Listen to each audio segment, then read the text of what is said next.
तो भावनात्मक रूप से हम इतने आतुर हो जाते हैं कि जो मैं पिछले समय से देख रहा हूँ, कुछ भी कार्यक्रम हमारे होते हैं तो कहीं ना कहीं कुछ एक दो व्यक्ति विशेष बात करते पाए जाते हैं, परंतु पिछले आधे घंटे से जो कार्यक्रम चला है, जो आप में देशभक्ति का भाव यहाँ पे देखने को मिला है, वो मात्र सिर्फ एक शहीद शब्द हमारे वक्तव्य में जुड़ जाने से आता है। तो साथ में मैं शुरू करूंगा और 4 मिनट आप ऐसे ही देशभक्ति बनाए रखिए और आपको मैं निराश नहीं करूंगा। अगर शिक्षा में हो प्रेम तो बातें तो बहुत बनती हैं, यूं ही कोई पैदा राजगुरु सुखदेव भगत सिंह नहीं होते। जलाना पड़ता है खुद को चिरागों की तरह, जलाना पड़ता है खुद को चिरागों की तरह। महज मुट्ठियां बांधने से इनकलाब नहीं होता, इनकलाब नहीं होता।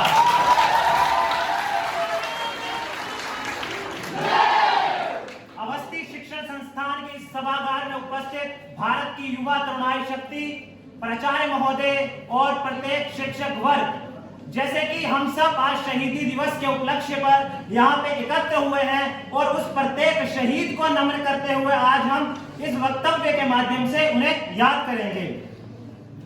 तो वो दौर ही कुछ शायद ऐसा था, वो दौर ही कुछ शायद ऐसा था कि तीनों जो महापुरुष थे उनका जन्म 12 महीने के अंतराल में होता है। सुनिएगा, ये बात आपने शायद पहले ना सुनी हो।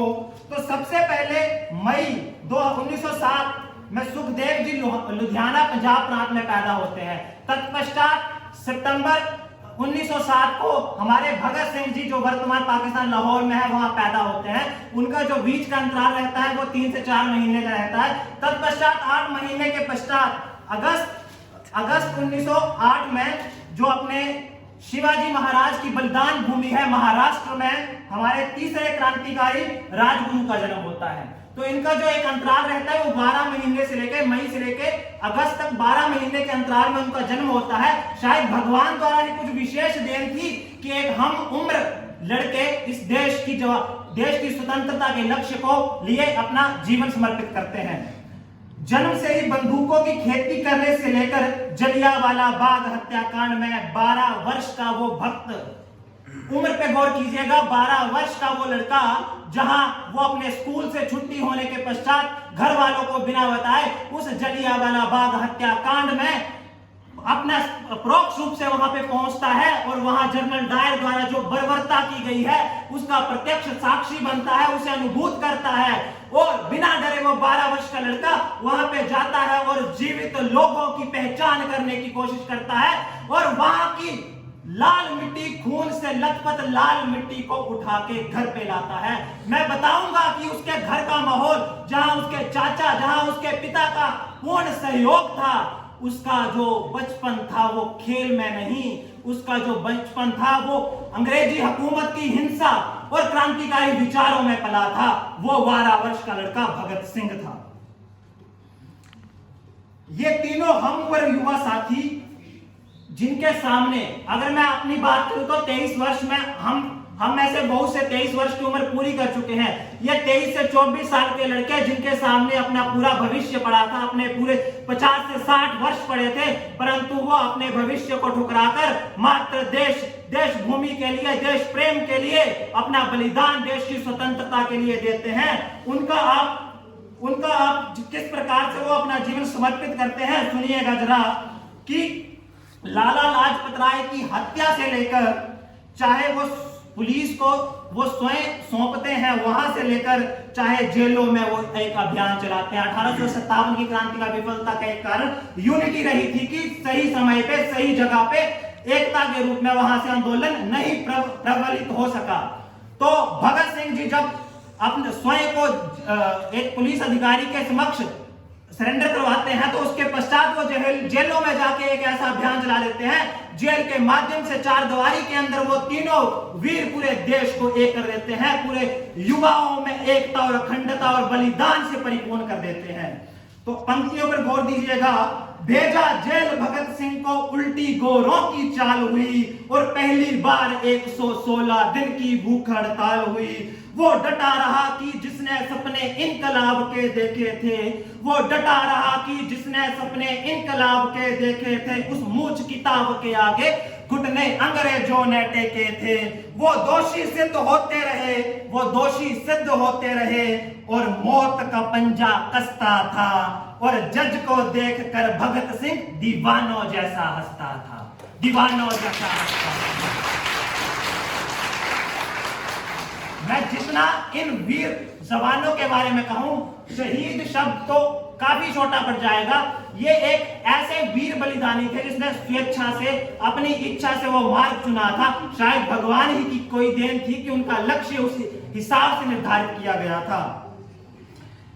और अगर मैं इतिहास की बात करूं तो इतिहास में पहली बार ऐसा हुआ था कि 116 दिन की भूख हड़ताल हुई थी। भगत सिंह के एक साथी ने दम तोड़ा, उसके पश्चात अंग्रेजी सरकार को झुकना पड़ा। अगर आपने भगत सिंह की बहुत सी पिक्चरों में देखा होगा किस प्रकार से उनको प्रताड़ित किया जाता है। 116 दिन कहने के होते हैं, अगर मैं महीनों में बात करूं तो 3 महीने 26 दिन का वो समय जब भगत सिंह भूख हड़ताल के साथ डटे रहे और अंत में अंग्रेजी हुकूमत को झुकना पड़ा। तत्पश्चात उनका जो सजा का दिन निर्धारित किया जाता है 24 मार्च 1931, जैसा कि आप सब जानते हैं। और आपको बता दूं कि जब सुनवाई होती थी भगत सिंह की तो इनकलाब जिंदाबाद, मेरे रंग दे बसंती चोले जैसे नारों के साथ पूरे देश उस समय रेडियो पे बैठा होता था कि जो जज साहब की कार्रवाई होगी वो क्या होगी। परंतु जब मौत का फरमान अंग्रेजी हुकूमत द्वारा सुनाया गया तो आपको बता दूं कि अंग्रेजों के पिछ लघु वकील और जज मात्र उस अदालत में उपस्थित थे। जब इन तीनों वीरों को उनका मौत का निर्णय उनकी जेल में सुनाया गया तो इनके माथे पर शिकन नहीं, इनके माथे पर वो खुशी थी। शायद भगवान द्वारा दिया गया इनका काम वो पूर्ण होने वाला था, वो अपने लक्ष्य को प्राप्त करने वाले थे। पर मां तो आखिरकार मां होती है। जब अंतिम मिलन के लिए भगत सिंह की मां भगत सिंह के मिलने जाती है तो भगत सिंह हंसकर बोलते हैं, मां तू रोना मत, तू भगत सिंह की मां है। एक भगत सिंह जा रहा है, इस भारत भूमि से लाखों भगत सिंह पैदा होंगे और तुम्हें उनका आदर्श बनना है, तुम्हें उनकी प्रेरणा बनना है। रोकर उन किसी भी भगत सिंह को तुमने कमजोर नहीं करना है। तो युवा साथियों, हमारा जो कार्य है वो शिक्षण क्षेत्र से है। और कोई भी अगर राजनेता तैयार होता है, सैनिक तैयार होता है, कहीं ना कहीं एक शिक्षक द्वारा तैयार होता है। तो हमारा जो भी लक्ष्य है, जो भी उद्देश्य है, वो राष्ट्र प्रेम और देश प्रथम के ध्येय वाक्य को लेकर चलना चाहिए। और हमारा यही उद्देश्य होना चाहिए कि हम देश को प्रथम रखें। हमारे स्वर्गीय पूर्व प्रधानमंत्री अटल बिहारी वाजपेयी जी ने एक बार संसद में कहा था कि सरकारें आएंगी, सरकारें जाएंगी, सत्ता का खेल चलेगा, पार्टियां आएंगी जाएंगी, परंतु ये देश रहना चाहिए, ये लोकतंत्र रहना चाहिए। तो साथ में यहाँ पे मेरे से पहले जिज्ञासा जी ने बात की, जो माँ भारतीय सेना में तैनात अपने बेटे के लिए खत लिखती है तो उसमें बिल्कुल एक सही बात कही थी कि जिस प्रकार भगत सिंह की माँ उस समय बिलखती है परंतु भगत सिंह उन्हें रोने के लिए मना करते हैं, उसी प्रकार भारतीय माँ की अगर बात करूं तो वो अपने बेटे को, इकलौते बेटे को, यहाँ तक कि हमारे गांव में से ही कोई होगा जिसको सरहद पर भारत की रक्षा के लिए भेजती है। क्योंकि हमें स्वतंत्रता ऐसे नहीं मिली, लाखों करोड़ों बलिदानों के बाद हमें ये स्वतंत्रता मिली है। उसकी रक्षा के लिए माँ अपने बेटे को भेजती और खत लिखती है। अम्मा ने खत लिखा बड़े चाव से, पुत्र मेरे ना भूल जाना, 1 इंच पीछे मत हटना, चाहे इंच इंच कट जाना, चाहे इंच इंच कट जाना। अंतिम 2 पंक्तियों से मैं अंत करना चाहूंगा। ये जो पंक्तियां हैं वो आपके लिए, युवाओं के लिए प्रेरित हैं।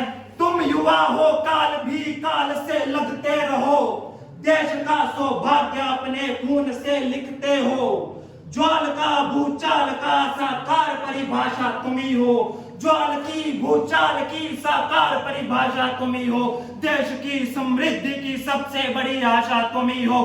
ठान लोगे तुम अगर युग को नई तस्वीर दोगे, गर्जना जय शत्रु के तुम कलेजे चीर दोगे, तुम कलेजे चीर दोगे।